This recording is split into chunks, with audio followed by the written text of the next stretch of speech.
At excited na rin sa laban ang mga anak ni Manny at Jinky Pacquiao. Maaga pa lang nakaabang na ang Pack Kids at lahat ng mga nasa bahay nila sa Makati. May ulat on the spot, si Jamie Santos. Jamie? June, full support ang mga kas-anak at mga kasama sa bahay ni Pambansang Kamao Manny Pacquiao sa muli niyang pagsabak sa ring. Sa muling pagsabak sa ring ng ating Pambansang Kamao, sama-samang nagbigay suporta ang kanyang mga anak at kasama sa bahay sa kanilang tahanan dito sa Forbes Park sa Makati. Maaga pa lang, nasa theater na ng pamilya ang 2 sa 4 na anak ni Manny at Jinky na sina Princess at Queenie kasama ang kanilang mga yaya at iba pang kasama sa bahay. Si Princess gumawa pa ng liham para sa kanyang ama. Binasangan ito ni Princess sa GMA News. Sa liham ni Princess, makikita kung gaano kalaki ang malasakit ng anak para sa kanyang ama. Manalo o matalo, ang importante raw, safe ang kanyang ama.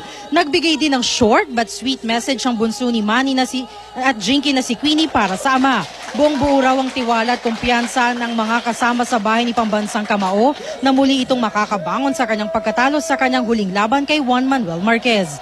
Makikita naman daw ang sipag at tiyaga ng kanilang boss sa pag-iensayo. Pare-parehas daw ang kanilang dasal na manalo muli ang kanilang Sir Manny. Narito ang kanilang mga pahayag. Dear Daddy, good luck. I know that God will protect you and keep you safe.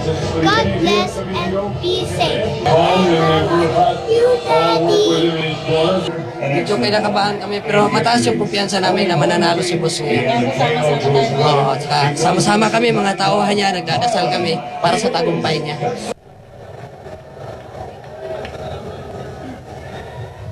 June, kumpleto na nga ang mga anak ni Manny Pacquiao dito sa theater. Nandito na sila Jimuel, Michael, Princess at Queenie. At abang na tutok na sila sa pag-abang sa pagsisimula ng laban ni Brandon Rios at ni Manny Pacquiao. At yan ang latest mula dito sa Forbes Park, Makati. Balik sa June. Maraming salamat, Jamie Santos.